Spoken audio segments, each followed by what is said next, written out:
जय श्री कृष्णा दोस्तों, राधे राधे। आप सभी का हमारे चैनल में बहुत बहुत स्वागत है। आज हम भगवान शंकर और माता पार्वती की कथा को सुनेंगे, जिसे सोमवार व्रत में सुनना बेहद ज़रूरी माना जाता है। इस कथा को सुनने से ही व्रत को पूर्ण माना जाता है। एक समय भगवान महादेव जी और माता पार्वती जी के साथ भ्रमण करते हुए मृत्यु लोक में विदर्भ देश की अमरावती नगरी में पहुँचे। वह पूरी नगरी हर प्रकार के सुखों से परिपूर्ण थी। उस पुरी के राजा ने एक अति सुंदर शिव मंदिर बनवाया था। उसी मंदिर में महादेव जी और माता पार्वती निवास करने लगे। एक समय की बात है, एक समय माता पार्वती जी ने भगवान शंकर को प्रसन्नचित्त देखकर मन बहलाने की इच्छा से उनसे चौसर खेलने का आग्रह किया। भगवान शंकर जी ने अपनी प्राण प्यारी की बात मानकर चौसर खेलना प्रारंभ किया। उसी समय उस मंदिर का पुजारी निमित्त बनकर मंदिर में आया और माता पार्वती जी ने उस पुजारी ब्राह्मण से एक प्रश्न किया कि इस चौसर की बाजी में किसकी जीत होगी। भाग्यवश ब्राह्मण बिना विचारे ही बोल उठा कि महादेव जी की ही जीत होगी। परंतु हुआ इसके विपरीत और थोड़ी देर में बाजी समाप्त होने पर माता पार्वती जी की ही जीत हुई। इस पर माता पार्वती जी को ब्राह्मण के झूठ बोलने के कारण बहुत क्रोध आया और उसको श्राप देने के लिए तैयार हो गई। यद्यपि महादेव जी ने पार्वती जी को बहुत समझाया, परंतु उन्होंने कुछ भी न मानकर ब्राह्मण को कोढ़ी होने का श्राप दे दिया। कुछ दिनों पश्चात पार्वती जी के श्रापवश होकर वह कोढ़ी हो गया और अनेक प्रकार के कष्टों को भोगने लगा। जब इस प्रकार उसको कष्ट भोगते हुए बहुत दिन हो गए, तो एक दिन स्वर्ग की अप्सराएं भगवान शिव जी के मंदिर में पूजा करने के लिए आईं और पुजारी जी को शारीरिक कोढ़ से दुखी देखकर दया भाव से पूछा, तो ब्राह्मण ने विनाश का वृत्तांत बताया कि भगवान शिव जी और माता पार्वती जी के चौसर खेलने और पार्वती जी के श्राप से ही मेरा ये हाल हुआ है। तब अप्सराएं यह सब कथा सुनकर कहने लगी कि हे ब्राह्मण, अब तुमको अधिक दुख नहीं उठाना पड़ेगा। भगवान शंकर की कृपा से तुम्हारे सब दुख दूर हो जाएंगे। तुम सब व्रतों में उत्तम व्रत सोमवार व्रत को विधि पूर्वक करो। तब ब्राह्मण सोमवार व्रत की विधि को अप्सराओं से पूछने लगा।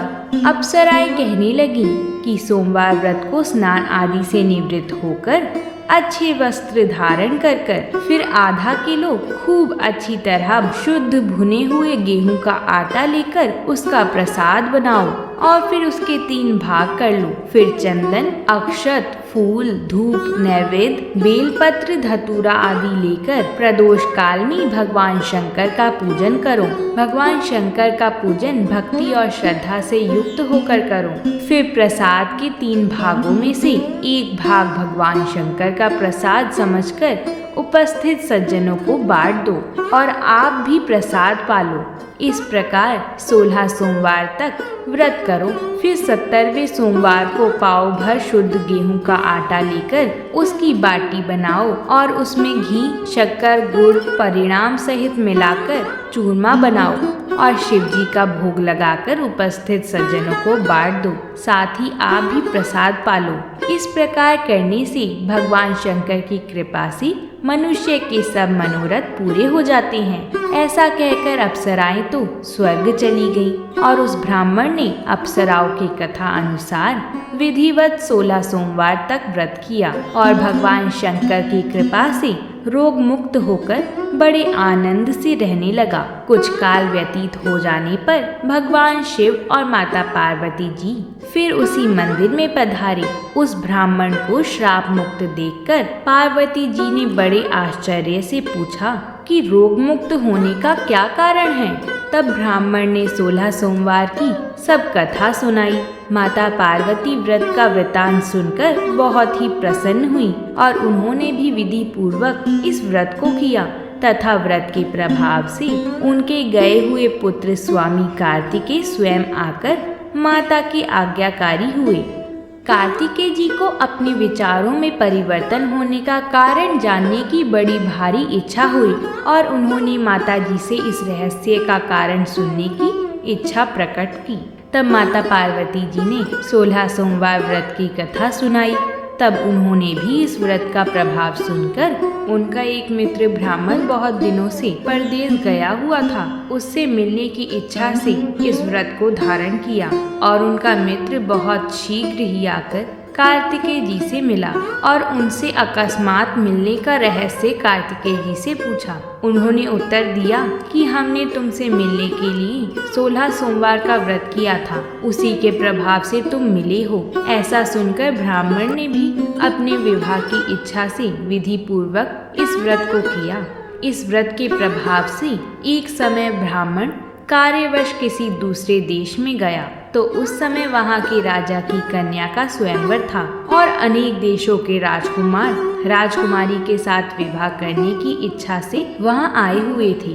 राजा ने यह प्रण किया हुआ था कि जिस राजकुमार के गले में आभूषणों से सजी हुई हथनी माला डाल देगी, उसी के साथ अपनी कन्या का विवाह कर देगा।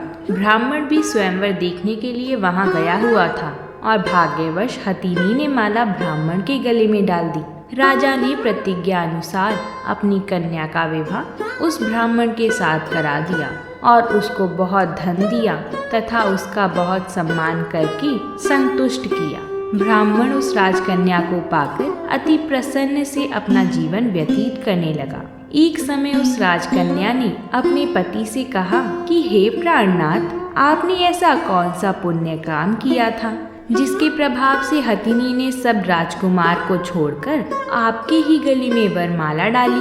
ब्राह्मण बोला कि प्रिय, मैंने अपने मित्र कार्तिकेय जी के कथा अनुसार 16 सोमवार का व्रत किया था। उसके प्रभाव से तुम जैसी रूपवान लक्ष्मी मुझको प्राप्त हुई हो। व्रत की ऐसी महिमा सुनकर राजकन्या को बड़ा आश्चर्य हुआ और पुत्र प्राप्त होने की इच्छा से व्रत करने लगी। भगवान शिव की कृपा से उसके गर्भ से एक अत्यंत सुंदर, धर्मात्मा, सुशील और विद्वान पुत्र उत्पन्न हुआ। माता पिता उस देव समान पुत्र को पाकर अति प्रसन्न से उसका पालन पोषण करने लगे। वह बड़ा हुआ तो एक दिन उसने अपनी माता से प्रश्न किया कि हे माता, आपने ऐसा कौन सा तप किया था जिससे मेरे जैसा पुत्र आपने अपने गर्भ में धारण किया।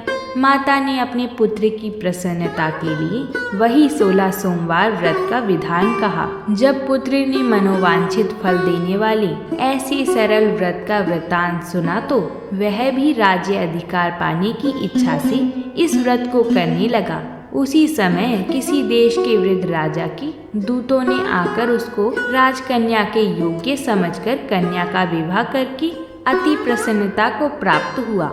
वृद्ध राजा के मृत्यु के पश्चात वही ब्राह्मण पुत्र राज्य सिंहासन पर बैठ गया, क्योंकि उस राजा के उस कन्या के अलावा कोई संतान नहीं थी। राज्य अधिकार पाने के पश्चात भी वह ब्राह्मण पुत्र सदैव 16 सोमवार का व्रत विधि पूर्वक करता रहा। वह 17वां सोमवार आया तो राजा ने पूजा सामग्री लेकर रानी को शिवालय चलने के लिए कहा, परंतु राजकन्या ने उसकी आज्ञा न मानकर स्वयं शिवालय न जाकर दास दासियों के हाथों सभी सामग्रियां भिजवा दी। जब राजा ने शिव जी का पूजन समाप्त किया तो आकाशवाणी हुई कि हे राजा, तुम अपनी इस रानी को राजमहल से निकाल दो, नहीं तो यह तुम्हारा सर्वनाश कर देगी। राजा को आकाशवाणी सुनकर बड़ा आश्चर्य और दुख हुआ और शिव जी की आकाशवाणी का सब वृतांत अपनी सभा में आकर सभी सदस्यों से कहा। सभासदों को यह सुनकर अत्यंत आश्चर्य हुआ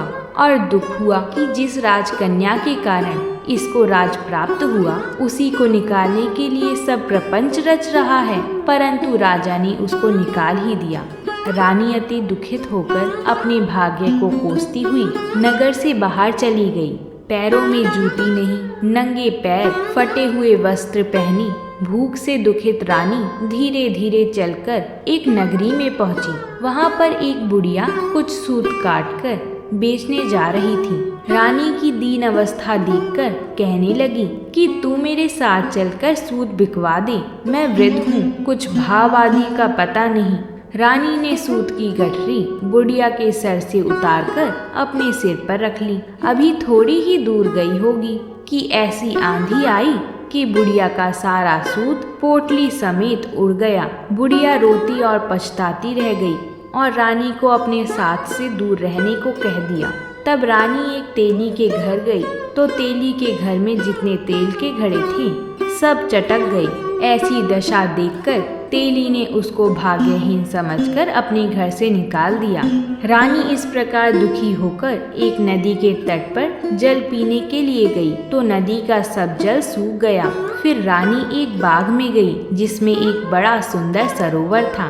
रानी जैसे ही जल पीने सीढ़ियों से नीचे उतरी, जल पीने के लिए उसने जैसे ही जल को स्पर्श किया वैसे ही नील कमल के समान जल में असंख्य कीड़े उत्पन्न हो गए और सारा जल गंदा हो गया। हताश होकर रानी ने अपने भाग्य को कोसते हुए इसी गंदे जल का पान किया और विश्राम करने के लिए एक पेड़ की शीतल छाया के नीचे गई तो पेड़ के सब पत्ते गिर गए। रानी जिस पेड़ के नीचे जाती उसी के पत्ते गिरने लगते। उस वन के पेड़ों की और सरोवर के जल की दशा देखकर उस वन के ग्वालों ने, जो वहां पर अपनी गायों को चराते थे और सरोवर में जल पिलाते थे, बड़े दुखी भाव से यह सब कथा अपने गुसाई जी को सुनाई। वह उसी नगर के एक मंदिर के पुजारी थे। तब सभी ग्वालों ने रानी को गुसाई के पास ले गए। रानी के मुख की कांति और शोभा देखकर गुसाई जी को समझ आ गया कि यह अवश्य किसी कुलीन वंश की अबला दुखित स्त्री है। ऐसा सोचकर गुसाई जी ने रानी से कहा कि मैं तुम्हें अपनी पुत्री समान रखूंगा, तुम मेरे आश्रम में रहो, यहाँ तुमको किसी प्रकार के कष्ट नहीं होंगे। ऐसे वचन सुनकर रानी को कुछ धीरज हुआ और वह आश्रम में ही रहने लगी। परंतु जो भी भोजन बनाती उसे तथा जो जल भर कर लाती उसमें कीड़े पड़ जाते। अब गुसाई जी को भी बड़ा आश्चर्य हुआ और दुख हुआ तथा वह कहने लगे कि पुत्री, तुझ पर कौन से देवता का कोप है जो तेरी ऐसी दशा हो गई। तब गुसाई जी की बात सुनकर रानी ने शिव पूजा का सारा वृतांत गुसाई जी को सुनाया तो गुसाई जी ने अनेक प्रकार से भगवान शंकर की स्तुति की और रानी से कहने लगे कि पुत्री, तुम सब मनोरथ पूर्ण करने वाले 16 सोमवार का व्रत करो, उसके प्रभाव से ही तुम्हारे सब कष्ट दूर होंगे। गुसाई जी की आज्ञा अनुसार रानी ने 16 सोमवार के व्रत किए और 17वें सोमवार को पूजन से राजा के हृदय में विचार उत्पन्न हुआ कि रानी को गए बहुत समय हो गया है, न जाने कहाँ भटकती होंगी, अब उसे ढूंढना चाहिए। यह विचार कर चारों दिशाओं में अपने दूतों को रानी को ढूंढने के लिए भेजा। ढूंढते ढूंढते गुसाई जी के आश्रम में भी पहुंच गए और उनको सब वृतांत सुनाकर रानी को अपने साथ ले जाने के लिए कहा, परंतु गुसाई जी ने रानी को नहीं भेजा। तब दूतों ने रानी का पता और सब वृतांत जाकर राजा को सुनाया। राजा सब वृतांत सुनकर स्वयं गुसाई जी के आश्रम में गए और गुसाई जी से विनती भाव से कहने लगे कि महाराज, यह महारानी मेरी पत्नी है। भगवान शंकर के कोप से मैंने इसको त्याग दिया था। अब भगवान शंकर का कोप इस पर शांत हो गया है, इस कारण इसको लेने के लिए यहाँ आया हूँ। आप इसको मेरे साथ चलने की आज्ञा दीजिए। गुसाई जी ने राजा की बातों का विश्वास करके रानी को राजा के साथ जाने की आज्ञा दे दी और रानी बड़ी प्रसन्नता के साथ राजमहल में आई। तब नगरवासियों ने नगर को खूब सजाया, सारे नगर में बाजी बजाई, घर घर जाके मंगल गान किए, विद्वानों ने वेद मंत्रों का उच्चारण किया और अपने राजा रानी का स्वागत किया। महाराज ने ब्राह्मणों को बहुत सा धन दिया। नगरों में जगह जगह सदाव्रत खुलवाकर गरीबों को भोजन खिलाया। इस प्रकार राजा भगवान शंकर की कृपा से अनेक प्रकार से सुख को भोगता हुआ बड़े आनंद के साथ जीवन व्यतीत करने लगा। अब तो राजा और रानी दोनों ही प्रतिवर्ष 16 सोमवार के व्रत करते और शिव जी का पूजन विधि पूर्वक करते। और इस लोक में अनेक प्रकार के सुखों को भोगकर शिवलोक को प्राप्त हुए। ऐसे ही जो मनुष्य भक्ति और श्रद्धा से पूर्ण होकर सोमवार का व्रत करता है तथा भगवान शिव जी का पूजन करता है, वह इस संसार में अनेक सुखों को भोगकर अंत समय में शिवपुरी को प्राप्त होता है। यह व्रत सर्व प्रकार से मनोरथ को पूर्ण करने वाला है। बोलिए भगवान शंकर की जय, बोलिए माता पार्वती जी की जय। अगर आप भी भगवान शिव जी की पूजा करते हैं तो कमेंट में हर हर महादेव जरूर लिखिएगा, और कथा अच्छी लगी हो तो वीडियो को एक लाइक जरूर करें और हमारे चैनल को भी सब्सक्राइब जरूर करें। तो प्रेम से बोलिए भगवान शिव शंकर की जय हो।